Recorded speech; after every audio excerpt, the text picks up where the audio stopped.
عليكم ورحمة الله وبركاته.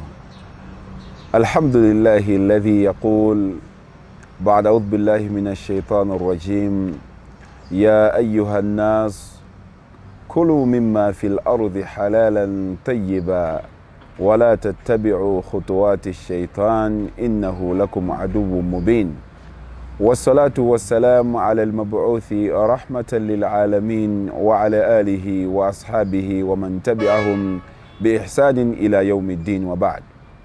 Chiyamiko chonse chili ndi Allahu subhanahu wa ta'ala amene akulankhula ku suratul Baqarah verse 168 kuti ya ayyuhan nas, o inu anthu, kulu mimma fil ardh, muzijatu zinthu zimene zili pa dziko lapansi, zakudya zimene zili pa dziko lapansi, halalan tayyiba, muzidya zakudya zimene zili za halal komanso zabwino. Wala tattabi'u khutuwati shaitan, ndiye inu yotu musamatsatire mastepe kapena kuti mmene wadutsa satana mjerekezi. Innahu lakum aduwwun mubin, iye yotu kwa inu ndi mdani oonekera. Mafuno abwino apite kwa mtumiki wathu Muhammadin sallallahu alaihi wasallam, akubanja kwake, masahaba ake ndi ena onse amene amafalitsa za uthenga wa Allah subhanahu wa ta'ala, uthenga wa Islamu. Abalango olemekezeka mu Allah subhanahu wa ta'ala, yafikanso nthawi imene timakhala ndithu tikulandira kamene tikumvera tikuonera programu imene yolemekezeka. Nkhani yake yaikulu kumakhala kukumbutsana zinthu zofunikira kwambiri maka mu chipembedzo chathu cha Chisilamu chimenechi. Wina aliyense amene akufuna kutsatira kapena kuti kusinthika kapena kuti kutsatira zimene Allah subhanahu wa ta'ala ali nkufuna, amakhala nawo focus kapena kuti chidwi ndi kumvetsera kapena kuti kuonera programu imeneyi. Ndiye pa tsiku la lero ndithu tikhala tikukumbutsana makamaka zokhudza chakudya cha halal. Chakudya cha halal kodi akamati halal, chifukwa mawuwa timapeza malo ambirimbiri alemba halal kapena kuti amata ma stickers a halal kapena anthu akufotokoza za halal. Kodi akamati halal ndi chani? Halal ndi mawu a Chiarabu amene akutanthauza kuti chovomerezeka, chinthu chimene chili chololedwa. Kaya ndi chakudya cha halal ndi kuti chakudya chovomerezedwa. Kaya ndi chakumwa cha halal ndi chakumwa chimene chili chovomerezedwa kuti munthu atha kuchimwa. Kaya akamati wanapanga nikah, kusonyeza kuti ali pabanja ndithu winayo ndi wa halali kwa nzake amene anakwatirana nawo. Chilichonse cha halali kusonyeza kuti chinthu chimene chili chovomerezeka. Koma wedi chifukwa choti inatchulidwa kwambiri, imatchulidwa kwambiri kuzakudya, inapeza kuti yakhazikika kwambiri ku chakudya kapena chakumwa cha halali. Koma wedi akamayichula pa Chiarabu ndi wedi imene mapita kwa china chilichonse chimene chili chovomerezeka. Choncho ngati munda uli wovomerezeka kwa inu, ndiye kuti mundawo ndi wa halali kwa inu. Katundu amene muli naye nyumba mwanumo, amene ndi wa halali kwa inu. Akazi anu ngati munamangisa nawo nikah, ukwati wa sharia bwinobwino, ndiye kuti akazi anu nda halali kwa inu kapena amuna anu nda halali kwa inu ngati munamangisa nikah bwinobwino.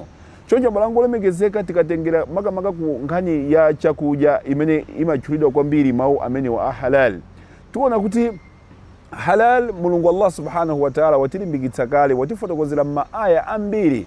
Akamati maaya ndi ma verse amene akupezeka mu Qur'ani yolemekezeka. Ndichifukwa chake tinayamba ndi verse ija amene ikupezeka ku suratul Baqarah kapena kuti chapter cha number 2 verse number 168, imene akufotokoza bwino lomwe Allah subhanahu wa ta'ala kuti ya ayyuhan nas, o inu anthu, akutiitana inu ndi ine. Akumuyitana munthu waku Asia, waku Africa, waku America, waku Europe ndi madera osiyanasiyana dziko lonse lapansi.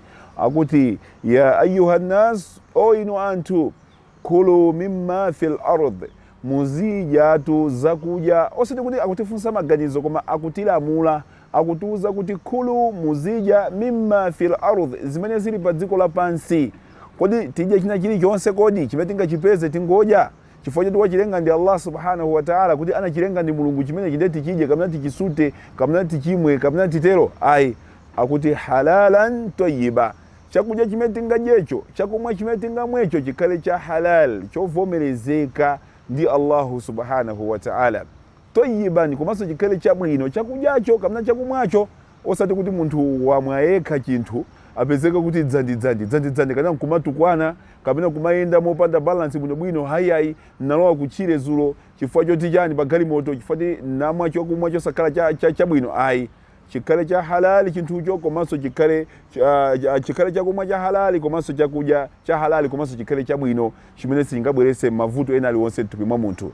Choncho Allah akupitiriza kuti wala tattabi'u khutuwati shaitani, musatsatire tu mastepe a Satana. Chifukwa nthawi zambiri zinthu za haramu, zinthu zimene zisali zabwino, amene amatikokerako kutiyitanirako amakhala Satana mdierekezi Lucifala, amene amatikokera kumeneko kuti ifeyo tikagwere mu zinthu ngati zimenezo. Chifukwa mukaona masiku ano ngakhale mavuto akuchulukira makamaka kwanza anthu okonda kumwa chakumwa chaukali amatero kapena kuti kumwa mowa, mukapeza kuti komapezeka mavuto ambirimbiri, akuona kuti iye mwina liver yamba mavuto ena ndi ena, kapena mthupi muli mavuto ena ndi ena, kupita kuchipatala kuti mowa achimwenewa achulutsa kumwa mowa kana kumamwa mowa, ndiye zinthu zija zikusokoneza mthupi mwa munthu.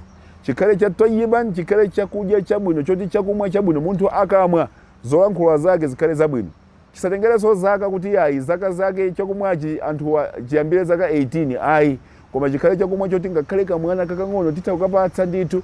Ngakhale wodwala kuchipatala tukamuona wagona ku Central kaya ndi ku Queens kaya wagona chipatala chanji kuna kulikonseko, titha kukamutengera chakumwa chimene kana chakudya chimenechi chimene Allahu subhanahu wa ta'ala analimbikitsa kuti ifeyo inu ndine tikhale tikudya kapena kumwa potengera mmasunanso antumiki wathu Muhammadin sallallahu alaihi wasallam. Choncho limene lilina lamulo sikutifunsa ife maganizo ayi, koma kutilamula chifukwa iye ndi mlengi wathu amene akudziwa chabwino komanso chosakhala chabwino kwa ifeyo. Choncho balango lemekezeka paliso aya ina verse ina imene Allah akulankhula mu suratu al-Baqara chapter chomwechi cha number 2, akulankhula ku verse 172, akulankhula kuti chani? Ya ayyuhalladhina amanu, o inu anthu amene mwakhulupirira, kulu minat tayyibati ma razaqnakum, muzidya muzakudya zabwino zimene ife tinakupasani. Kulu minat tayyibati, muzidya muzakudya zabwino ma razaqnakum, zimene ifeyo tinakupasani. Washkuru lillah, ndiye muzimuyamika Allah subhanahu wa ta'ala, in kuntum iyyahu ta'budun, ngati niyo mukukhulupiriradi kuti kwa Allah ndinu obwerera. Choncho balongo lemekezeka Allah subhanahu wa ta'ala akutuuza machapter ambiri mu Qur'an kuti fotokozera za nkhani yakadyedwe chakudya chathu kuti tisamangodya china chilichonse, koma tizidya zakudya zimene zili zovomerezeka ndi Allah subhanahu wa ta'ala. N'chifukwa chake mtumiki wathu Muhammad sallallahu alaihi wasallam anafotokozaso kuti innal halala bayyinun wa innal harama bayyinun, kuti zinthu za halali ndizoonekera ndizodziwika bwino lomwe, komanso zinthu zimene zili za haramu ndizodziwikiranso bwino lomwe. Ndiye akuti wa bainahuma umurun mushtabihat, pakatikati pake pali zinthu zokayikitsa zimene samazidziwa anthu ambiri koma amazidziwa ndi anthu ophunzira osindikira malamulo Allahu subhanahu wa ta'ala. Chabwino kwambiri kumakhala ndikupewa kapena kutalikira zimenezi kuopa kukagwera mu machimo osinasiyana. Zili ngati munthu akunena kuti njira iyi pali njira ziwiri, koma imodzi ikuonesa ngati kuti imatha kukakufikitsa kuzigawenga, iweyo ukakhala wanzeru sumadusa dala njira imeneja, chifukwa umadziwa kuti kwabwino kwambiri ndikupewa, kwabwino kwambiri ndikungopeweratu. Ndi chimodzimodzi chifukwa chake Allah subhanahu wa ta'ala watiuza nkhani ngati imeneyi. Komanso tikakumbukira ndithu za munthu uja amene amampempha Allah subhanahu wa ta'ala, then mtumiki amanena kuti kodi munthu amene iyi zingatheke bwanji kuti madua ake kana ndi mapempho ake alandiridwe, kumachita kuti wamat'amuhu haram, chakudya chake chachokera ku haramu, wamashrabuhu haram, zakumwa zake zachokera ku zinthu za haramu, komanso wamalbasuhu, ngakhale zovala zake zachokera ku zinthu za haramu. Kodi anafunsa mtumiki, munthu amene iyi kodi pempholo lake lingalandiridwe bwanji? Choncho kudya zinthu zabwino za halali zovomerezeka ndi limodzi mugawo kapena kuti chinthu chimene chimapangisanso kuti mapemphero a munthu alandiridwe pamaso pa Allahu subhanahu wa ta'ala. Ambiri mapemphero athu sakulandiridwa nthawi ino chifukwa chani?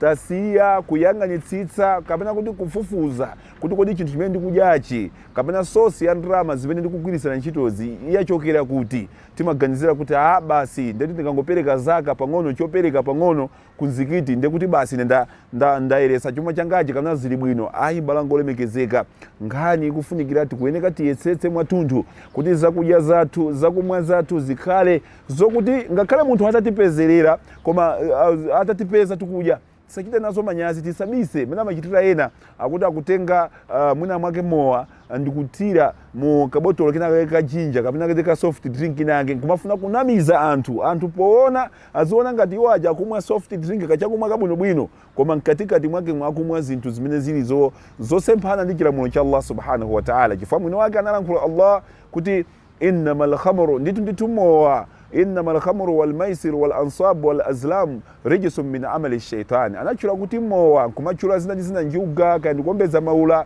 zonsezo ndi umve ndipo zili mgulu la ntchito za Satana njerekezi. Choncho balango lemekezeka mowa ngati umenewo chifukwa na uchulaso mtumiki wathu Muhammad sallallahu alaihi wasallam kuti ndi ummul khaba'ith. Al khamru mowatu ndi ummul khaba'ith, ndi kholo la machimo.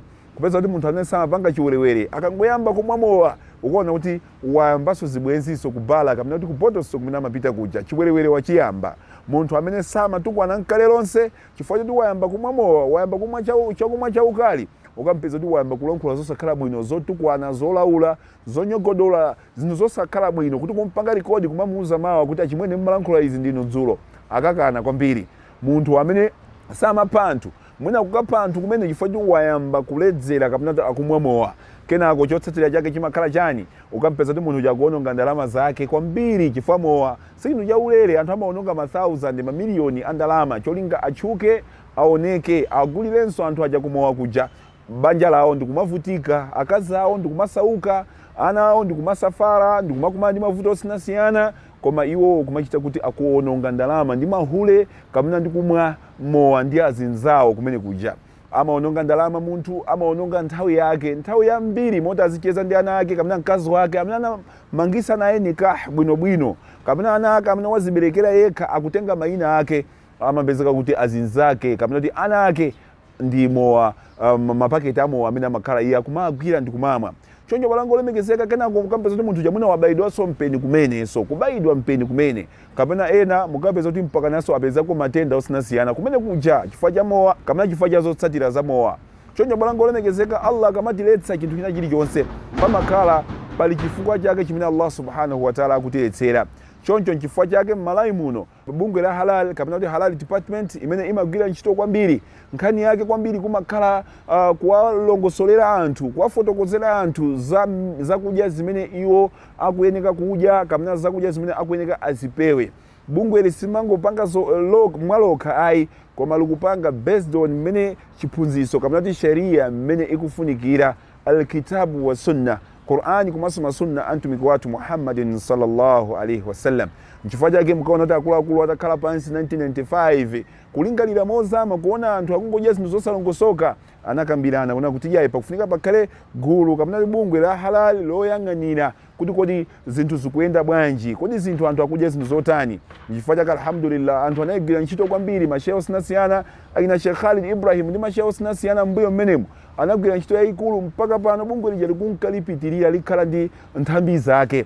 Choncho bungwe limene lifaka mukaliona kuti ndithu kuyesesa nkhani ya nyama kandi za nkhuku kaya ndi maabato kumene amaphera ng'ombe kaya kumene amaphera mbuzi, nyama ya mbuzi kaya kumene akuphera nkhuku. Mukaona ndi malo ambiri amene akuphedwa nkhuku masiku ano, kaya anthu apita kaya ndi kumalo osiyanasiyana kaya ndi ku CP kaya ndi ku Speeders kaya kupita ku Glenai kaya kupita ku Dala kaya kupita ku Nyaluwanga. Ndetu mkuona kuti kumeja kuli system imene bungwe linayika mashehe odziwa bwino ntchito yawo pozinga kuti kodi atsatire chani malamulo ake ati nanga anzathu amene akupha zokhuza kaya ndi ng'ombe kaya ndi nyama ya ng'ombe.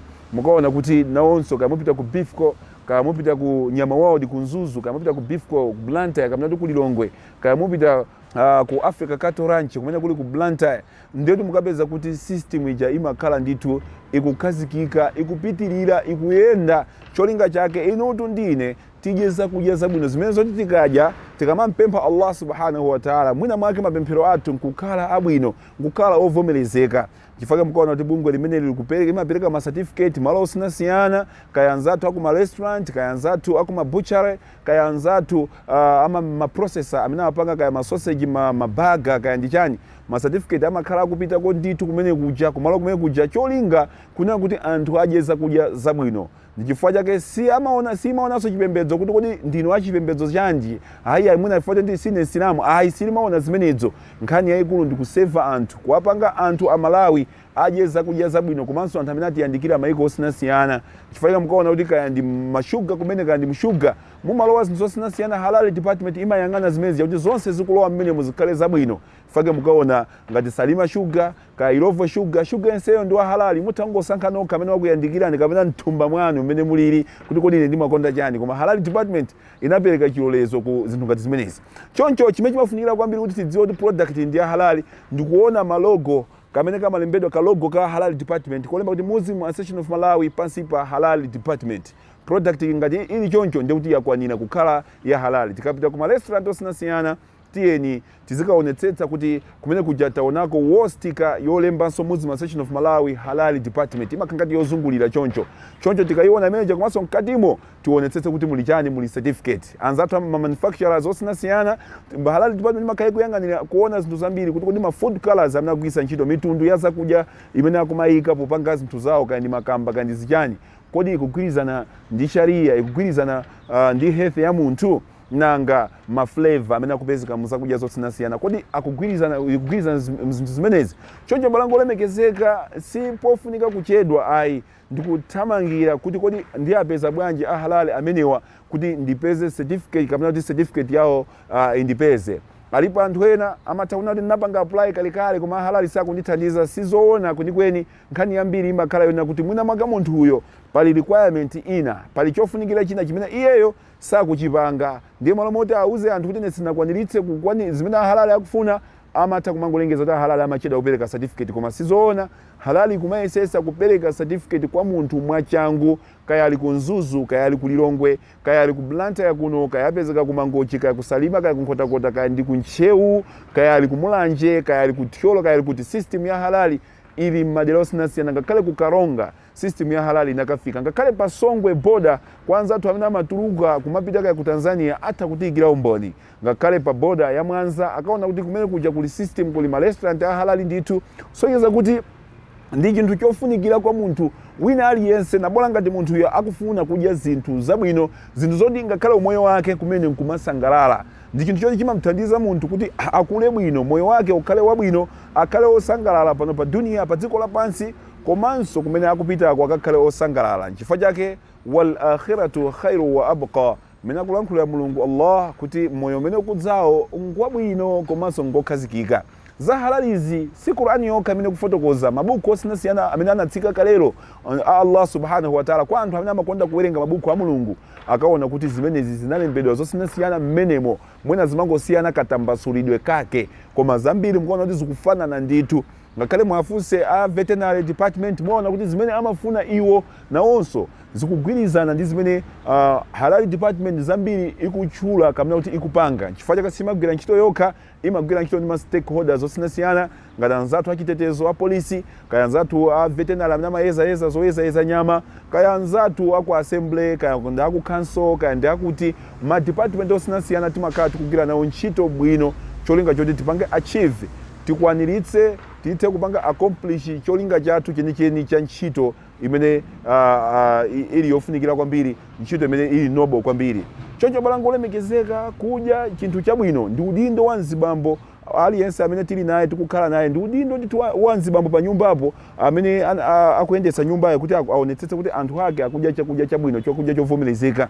Mzimayiso nayenso aonetsetse kuti kodi nkhuku imeneyi yabwerayi kapena nyama imene akagulidwa yagulidwa kumalo a halal kumene anzathu amayendera kwa halal department. Halal department sikuti mangopereka certificate nkunena kuti tathana nanu inuyo ayi imati ikapereka certificate pamalo ndikuti imakhala ndi inspection imakhala ikuyendera malo amene wawa kuti ikhutitsidwe kuti kodidi ndizoonadi anthu akugwiritsa ntchito zimene ife tinawuza ngati akuphwanya malamulo kuti sizikutheka ndiye kuti anthu aja zimapezeka kuti certificate imatha kulandidwa ndithu kuti aya chimwene mwina inu chidwi chanu kwambiri mukufuna musokoneze kamene kuti mufuna mwapange anthu chinyengo anthu. N'chifukwa chake mukaona kuti wina aliyense anakugwira ntchito limodzi ndi bungwe la halal ndi kuti amakhala munthu amene walumikizana bwino ndi bungwe la halal. Choncho chimene chimafunikira kwambiri nchiona kuti ngati tili ndi ma concern kapena kuti tofuna tipange apply kuti nafenso tipeze certificate ya halal imene ndiye kuti timayeneka kuti tisazengereze koma kuimba ku 0 awiri 105 5711 0 awiri 105 5 wina 711 ndiye kuti tikayimba ku foni imeneyi kapena tikatumiza uthenga wathu wa WhatsApp kapena ndiye kuti tizapezeka kuti ifeyo zimene timafuna zikutheka ndithu, komanso ahalali atithandiza atiuza kuti tikumane ndi ndani, kodi ndi inspector wanji amene tingakumane naye kumene tili ifeko, kapena kuti coordinator wanji amene tingakumane naye kudera limene tili ifeko. Asatifotokozera bwino lomwe, ndipo anthu azatithandizira ndithu kuti zinthu zathu zonse zikhale zikutheka malingana ndi chilamulo, kapena kuti mmene zimafunikira kuti zachakudya zikhale munjira ngati imeneyo. Choncho malango olemekezeka, osachedwa koma kuyimba phone number imeneyi imene imapezeka pa WhatsApp, kapena kuyimba olo text yo kaya muyitumiza mchichewa, kaya muyitumiza mchizungu, kaya ndi muchiyawo, kaya mutumiza kaya mchilomwe, kaya mchiyankho chanji, anthu azayesesa ku halali department kuti ayimve text yanuyo ndikukuyankhani ndikuthandizani. Kaya muli ndi mafunso oti mukuyeneka mufuna kufunsa, munthu kufunsa ndi kwabwino, ngakhale maswahaba ridwanullahi alaihim amafunsa ati kumfunsa mtumiki wathu Muhammad sallallahu alaihi wasallam.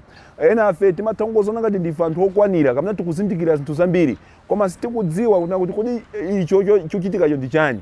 Ena amatha kusona ngati amaziwa za halali zonse koma sakudziwa bwino lomwe kuti ngakhale spice imodzi itakusokoneza zakudya zosiyanasiyana, kapena itakusokoneza zinthu zimene zinali zabwino kale.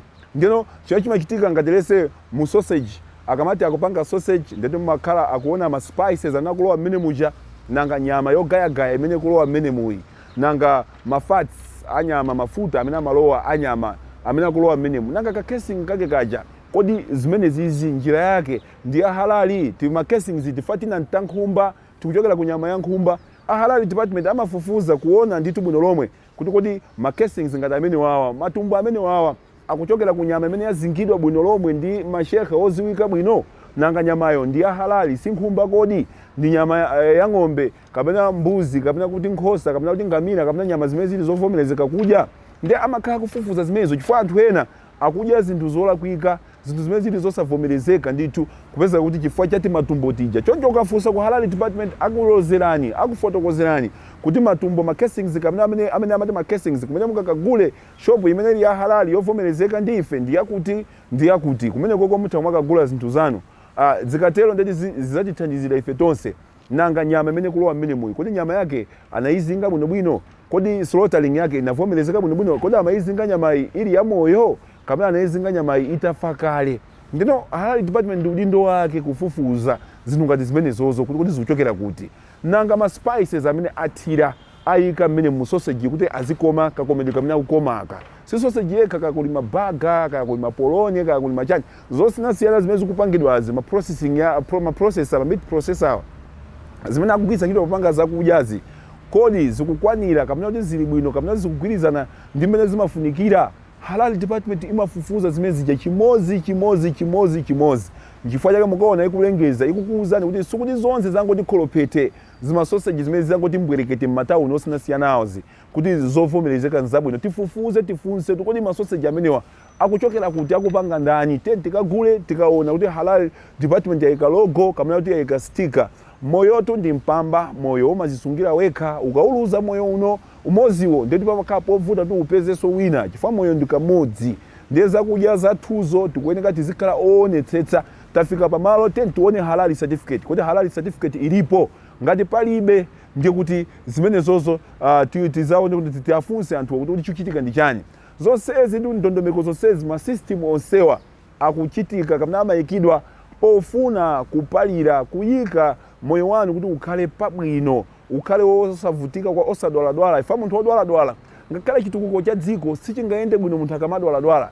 Dziko likufuna anthu amene ali ndi mphamvu, ali ndi kuthekera kogwira ntchito zosiyanasiyana, akuyeneka akhale osadwaladwala kuti atukule dziko lathu la Malawi lipite patali. Mmene asogolera athu osiyanasiyana amatiwuzira kuti tikuyeneka tigwirane manja tonsefe kuti tigwire ntchito zosiyanasiyana kuti tipite kuchitsogolo ndi dziko lathu la Malawi lokondedwa ngati limeneli. Choncho chakudya cha halali chimathandizira ndithu nkhani ngati imeneyi kuti munthu zochitika zake ngakhale zochitika zake metafotokozera ngakhale zochita zake kumene munthu fada kudya zakudya za halali mukaso zochitika zake nzolongosoka ndithu ndi zabwino ndithu komanso kwanza tu business ndeti zimathandizira chifukwa business osangoyisankha kagulu ka anthu ochepa okhayi koma business tiyitambasule timwaze tigawe ipite kwa anthu osiyanasiyana fangati mwaika halali logo kapena kuti pali sticker pamene paja ndiye kuti zimathandizira anthu kukagula zakudya kumalo ovomerezeka komanso business anthu amakhala akuthamangira kukhamukira kwa iwo amene sunalandire chilolezo chogwiritsa ntchito halali certificate ndi mulandu waukulu kulemba malo ako kuti halali zimenezo ndi zoletsedwa ndithu kulakwira malamulo chifukwa chani chifukwa chokuti halali department ngakhale kwa registrar general inalembetsedwa ikudziwidwa ndithu sikutinso ndi chinthu chachilendo lokupita kukafunsa mukapeza ndithu nkhani ngati imene choncho kungodzuka lero kuti lero kuyambira lero ndilemba pa malo angawo kuti halali opanda certificate kamena kuti chifukwa choti asheya nake andiuza kuti ndilembe halali sizimafunika choncho mpaka napokapoka utapanga apply process yonse ulembe kalata upereke mafomu upange apply mmene zimafunikira ahalali akakuvomereza akakupasa chilolezo ndiye kuti iwe umatha kulolezedwa kugwiritsa ntchito mawu ahalali choncho sapange ma products ako kungodinda mawu ahalali ndeti ukulakwa lamulo chifukwa wakupasa chilolezo ndani ahalali akana kufikira iwe ndani chifukwa anthu akafika tionetsetse even ma ID awo ationetse ngati tikukayikira kuti tikhale ndi umboni wabwinobwino kuti anthu wadi achokera ku halali department yomwe ili pansi pa Muslim Association of Malawi ndiye kuti ID awo ionetse zimene zija koma osati tionetse na ID aya ndaiwala ina ID kapena iya ID yanga basi osafotokoza zolongosoka anthu amene acheta akayikire tikafika mmalo amene tikukadya zakudya zathu kapena tufuna tikagule ma meat products athu kaya ndi ma supermarkets teni tuonenso mahalali certificate kuti certificate ayika ipanga display ayika bwinobwino pa khoma ngati sana ayike tafunse kuti certificate ili kuti akati ayi basi imene sinabwere imwe tikayikirepo tifunse ndi tifufuze bwino lomwe certificate tione atayika pa khoma komanso tione kuti certificate imeneyi ikutenga dzina la business yidi osati business ndi Musa ndiye certificate ikaonesa Yusuf kapena Yunus ayi tikayikire certificate imene kuteka kuti ndiyakuba ndithu koma business ndi Musa certificate iso ionese kuti ndi Musa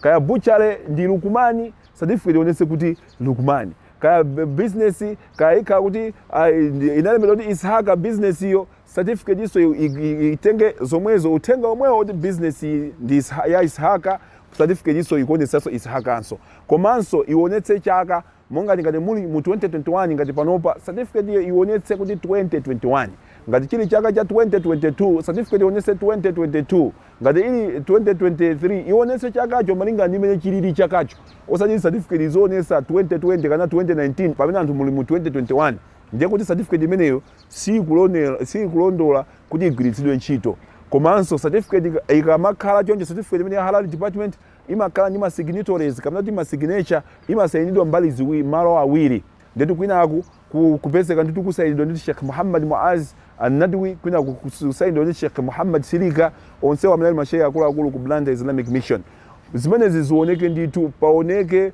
kuti mpasayinidwa anthu awiri amenewa certificate ionesenso category yake kuti certificate ndi ya restaurant ngati ili ya restaurant ionese za restaurant ngati ili ya butchara ionese kuti ndi ya ku butchara ngati ili ya bakery ionesenso kuti certificate ndi ya bakery ku bakery osati certificate ngoonesa ngati general yosadziwika kuti certificate inapanga certify chani certificate ya halali imaonetsa kuti iyi ndi manufacturer okonza zinthu zakudya kapena zakumwa imaonesa zimenezo chifukwa kuti munyamuke kaya mupita ku Universal Industries kaya mupita ku Suncrest kaya mupita ku Rap Processors kaya mupita ku Merit Enterprises kaya mupita ku Zam Investment kaya mupita madera osiyanasiyana mukapeza kuna kuti nangati malo ali halali amakhala ndi certificate imene ikusonyeza kuti ikuyikira umboni zimene iwo amapanga kaya ionetsa kaya ndi monosalwa kaya ndi chani monosalwa ionetsa ndithu kuti dzina lake la certificate ndi yakuti komanso category yake akupanga zakuti choncho balango lemekezeka chimene chimafunikira kwambiri tiuone moyo wathu tione kumene tikuchokera tione zimene takati kugula anthu akhala kuti namiza ambirimbiri osati munthu wangobweretsa nyama azingani ndani ashe nake pantundapo kungochula zina she Yusufu she Musa she Joni basi ngochula dzina jonjo tifufuze tipange trace tuone kodi ndi zona ali zimene akunenazi kodi system ya halali ilipo pamalonga amene wawa chifukwa moyo ndi mpamba, moyo utima upalira, umafunika tizidya zinthu zabwino zovomerezeka. Ngati anthu sakutsegula malo a halali m'madera mwathumo, zikufunikira nzoti inu ndine tigwire ntchito, tikhale ndi udindo otsegula malo a halali. Mulungu Allah subhanahu wa ta'ala mwachifundo chake azatifowetsera, azatitukula nkutikanso nafenso insha Allah pamwamba. Ena otu akuoneka choncho lero, koma mbuyomu sanali ngati choncho. Mnawonso Allah watukula akuwapitisa chisogolo mmalingana ndi nia yawo ndi chikhulupiriro chawo. Choncho chimene chikufunika kwambiri tikuoneka tilape kuzimene takhala tili nkupanga, mmene akutiwuzira Mulungu Allah subhanahu wa ta'ala ku suratu Tahrim kuti ya ayyuhalladhina amanu, inu anthu amene mwakhulupirira mwa Allah subhanahu wa ta'ala, tubu ila Allah, lapanitu kwa Allah subhanahu wa ta'ala taubatan nasuha, kulapa kwenikweni. Zimene takhala tikudya za haramu zija, kaya timamwa kaya timasuta zosuta tikuoneka tisiye, tiyambe kudya zinthu za halali. Tikamafufuza tisanaje tizifufuza kumene ndikupita kuti nkwa halali si kwa halali, tizikhala pa ubale ndi anthu a halali amdera lathu, kapena tizifunsa anthu amene akudzitsata bwino zinthu zokhudza halali, chifukwa kudya za halali ndi ibadanso zimene zimathandizira kuti maibada athu, mapemphero athu, mathupi athu likhale labwino. Komanso ngati tikudya zinthu za haramu ndi kuti zikatipangisa kuti ifeyo tikayankhe pamaso pa Allahu subhanahu wa ta'ala tsiku la kiyama. Choncho malingana ndi nthawi tikumpempha Allah subhanahu wa ta'ala kuti uthenga umene takhala tikugawana tsiku la lerowa ugwire ntchito, tiugwiritse ntchito. Tafotokozera akazi athu, tafotokozera amuna athu, tafotokozera ana athu, takamakagula zinthu chonde aonetsetse kuti zinthu zodi nza halali, zinthu zovomerezeka, zakumwa, zakudya kaya ndi nyama kumene kaya ndi chani, tionetsetse kuti chinthucho nchovomerezeka ndi halal department kapena mabungwe amene ali odziwika ndi halal department osiyanasiyana m'mayiko akunja. Anzathu kuli mayiko osiyanasiyana, mabungwe osiyanasiyana amene amadziwikanso m'mayiko awo akunjako. Zimenezo zimene zingatithandize koma kuti tidziwe bwino kwambiri ndikufunsa ngati chinthucho tisakutidziwa. Akutifunsani muzadziwa ndithu. Munthu palibe okwanira ndi Allahu subhanahu wa ta'ala yekha. Palibe ozindikira, koma ozindikira kwambiri ndi Allah subhanahu wa ta'ala yekha. Palibe olemera kwambiri ndi Allah subhanahu wa ta'ala yekha. Tonsefe tikusatira, tikuyesesa kutsatira njira zimene iyeyo Allah anatiphunzitsa, komanso mtumiki wake Muhammadin sallallahu alaihi wasallam. Mena kufotokozera Allah kuti qul lina mtumiki Muhammad sallallahu alaihi wasallam, in kuntum tuhibbuna Allah, ngati ndituma mukonda Allah, fattabi'uni, ndiye munditsatire ine. Tikamutsatira iyeyo mtumiki chitachitike ni chani? Yuhibbukumullah, ndiye kuti Allah subhanahu wa ta'ala azatikonda chifukwa tikumutsatira iye mtumiki pa zokudya zake, zakumwa zake, amadya zinthu za halali, amamwa zinthu za halali. Masahaba kina Abubakar kungozindikira kuti zinthu si za halali ndeti sangagule sangamweso nkomwe. Choncho Allah ta'ala atidalitse, atikhululukire zochimwa zathu zonse, ndikutifowetsera pa moyo uno kumaso moyo umene uli nkudza, kuti tikathe kuonana pa tsiku la kiyama ndi kukhala limodzi nkumasangalala. Wassalamu alaikum wa rahmatullahi wa barakatuh.